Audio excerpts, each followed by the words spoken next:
Welcome to Fan for Racing Radio. I'm Fan for Racing Sharon, and joining me today is Sal Segala. And welcome to the show, Sal. Oh, thanks, Sharon. We are here for the Roseville review for the ARCA West series. It was an emotional victory for Robbie Kennealy, Sal. Yeah, it was. Either victory for Robbie would have been emotional, especially racing in the ARCA Menards West series, especially this one, because it was a year to the date that his dad passed away. It was a big win for his family. We had Fran on to tell us the whole story, the whole history behind Yes.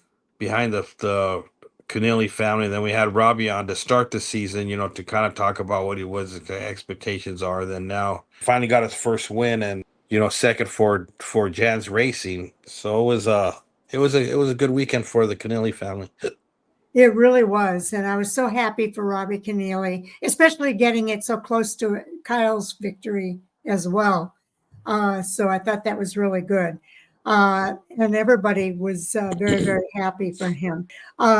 We've got some post-race notes here to go over, and we'll go over that next. Robbie Kennealy in the number one Jan's Towing, Jan's Racing Ford dominated the NAPA Auto Parts 150 presented by the West Coast Stock Car Motorsports Hall of Fame at All-American Speedway, leading 143 of the race's 150 laps. Kennealy, who started from the General Tire pole for the first time in his ARCA Menards Series West career, becomes the Series' first-time winner in 2025, joining Brett Cruz at Phoenix, Jake Bowman at Colorado National Speedway, and Kyle Keller, who was his teammate at Tri-City Raceway. Kennealy honored his father, Gary, who passed away nearly a year ago, in an emotional victory lane. That was emotional. I think I got emotional. Yeah. The victory was the second in three races for team owner Jan Quackenbush, who also won at Tri-City with Kyle Keller at the wheel. And Trevor Huddleston in the number 50 High Point Racing Race Car Factory Ford finished in second place. His eighth top five finish in 9 starts in 2025.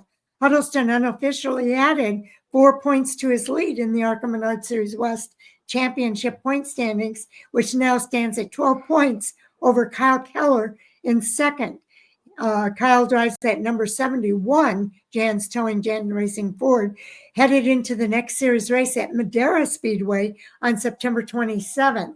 Keller finished in sixth place. Huddleston was chased across the finish line by his teammate Andrew Chapman in the number 55 High Point Racing Race Car Factory Ford, who finished third in just his second career ARCA Menards Series West start.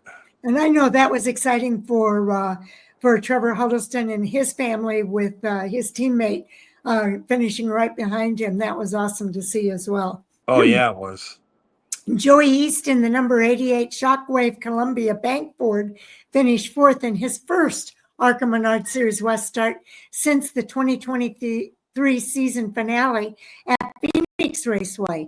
It is East's 12th top five finish in 28 career West starts. We were really happy to see Joey East on the entry list when we did the preview for this race. So nice finish there too. Yeah, Mike Nake, who owns this car, hasn't been racing ARCA West, and then I guess the East family finally came in with some money and decided to run this race since it's so close to where they live. Oh, awesome. So despite damage to the nose of his car sustained early in the race, Eric Johnson Jr. in the number 5 Sherwin-Williams Toyota finished fifth. It is the 7th top 5 finish of the season. And Jake Bowman in the number 19 Napa Auto Care Chevrolet recovered from a late race spin to finish 7th. I know Jay thought Jake Bowman might win this race. Tanner Reif in the number 13 Central Coast Cabinets Vegas Fastener Toyota led the first 7 laps, but was forced to do an on-track stop and go on the backstretch for jumping the start. He dropped off the lead lap shortly thereafter, but rejoined the lead lap on the second caution flag of the night, finishing in 8th as the final car on the lead lap. That was a nice recovery. Eric Nascimento Jr. in the number 4 Impact Transportation RJ's Paint Shop Toyota, and Blake Lothian in the number 51 Texas Law Book Chevrolet round out the top 10. Both also recovered from late race spins. Kennealy's margin of victory was 0.984 seconds. His winning average speed was 70.113 miles per hour. All right. And the next race for the ARCA Menard Series West is the Madera 150, presented by Madera Ford at the West Coast Stock Car Motorsports Hall of Fame at Madera Speedway. That race will be streamed live on Flow Racing starting at 10:30 p.m. Eastern, 7:30 p.m. Pacific time on Saturday, September the 27th, with live timing and scoring data and live racing audio available at arcaracing.com. They do such a great job over there for those who don't have Flow Racing. They can listen and get updates very quickly. Again, over at arcaracing.com, there's a lot of great information for you to get follow-up details. I love Robbie Kennealy's photo. You could tell he was so pumped about getting that win. But you can see the highlights from the race. But I do want to cover the points because the points are tight. Kind of spreading out now the last few races since Trevor's been in front of Kyle. So 37 points between the top 5 drivers. But like I said, since Trevor's been finishing in front, he's been slowly extending his lead, minus the win that Kyle had at Tri-City, but then Trevor was right there behind him. But either way, Trevor Huddleston's leading the points, 12 points over Kyle Keller in second. Tanner Reif is in third at 26. Robbie Kennealy is fourth with 34. Eric Johnson Jr. is fifth with 37. And then we go to Blake Lothian, who's sixth. David Smith is seventh. And then Jake Bowman is eighth, and Todd Souza is ninth. And Jonathan Riome is in 10th spot. Yeah, 2 Canadian drivers in that top 10. Average finish for Trevor Huddleston comes in at 4.2. Kyle Keller's not far behind at 5.1. Tanner Reif 6.6. 7.4 for Robbie Kennealy and 7.2 for Eric Johnson Jr. So some really good finishes there, average finishes there for that top 5 group. Yeah, it's hard to score points in this series because they only get 11, 12 cars in the field. You need you need the big field. Like when they go to Phoenix, they'll have the big field. The only thing is that the West drivers will be outpowered by of course the JGR cars, the Venturini cars, and the Hendrick Motorsports cars that will run the series. So they'll go from 12 to probably 24, 25 cars. But let me tell you, of the 3 series, you've got 5 drivers that are highly competitive in this series. And I don't think we have that in the ARCA Menard series or the ARCA East series.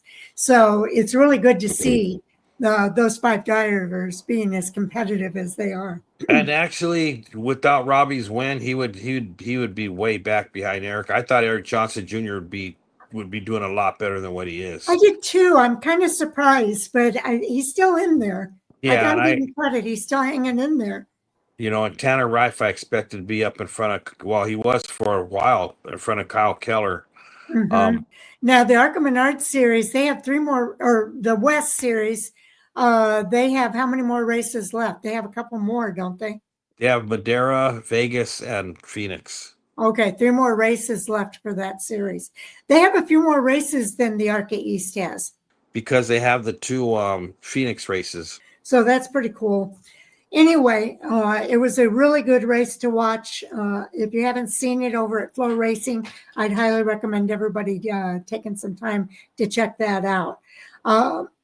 Also, anything more you wanted to say before we move on, Sal? No, that's really it. Okay, do watch for more coming soon. We will talk with Robbie Kennealy later today, and we'll have that interview out on Famfa Racing Radio tomorrow morning if you want to hear from him after that emotional victory at All-American Speedway. Also, at 10 o'clock tonight, we'll have our Hot Topic Sound Off, And we'll talk about all the hottest topics in our live stream, along with the live chat. You can join us and interact with us throughout that live stream. We've completed all of our reviews, so those I'm going to work on those after we get finished here and try to get those all out sometime today, Monday. And then after tonight, we'll be working on the previews. Jay and I will do those on Thursday night and then have those out for you on Friday, along with our fantasy report. So watch for all of that. There are 2 races for NASCAR and 1 race for ARCA Menard Series at Salem Speedway this weekend. So definitely looking forward to that. And Sal and I, of course, will be back with reviews again on Monday for those 3 races. And we hope everybody enjoys the race weekend. Sal, I'm so glad you're getting a chance to watch these races. You seem to be on the right course for recovery, Sal. Yeah, I feel that I am. It's just taking, I don't know if it's taking longer than I expected, or if there is no timeline, is what the doctor There's no said. timeline. That's exactly right. He said there's no timeline. He goes, you just have to just take each day. So that's what I'm Yes. doing. Okay, well, you're doing a good job of it, Sal. We appreciate you. And I'm definitely looking forward to the reviews for next week. All right. Well, thanks. And everybody have a great weekend. You guys have a safe weekend, and we'll talk to you next Monday. Okay, take care, everybody.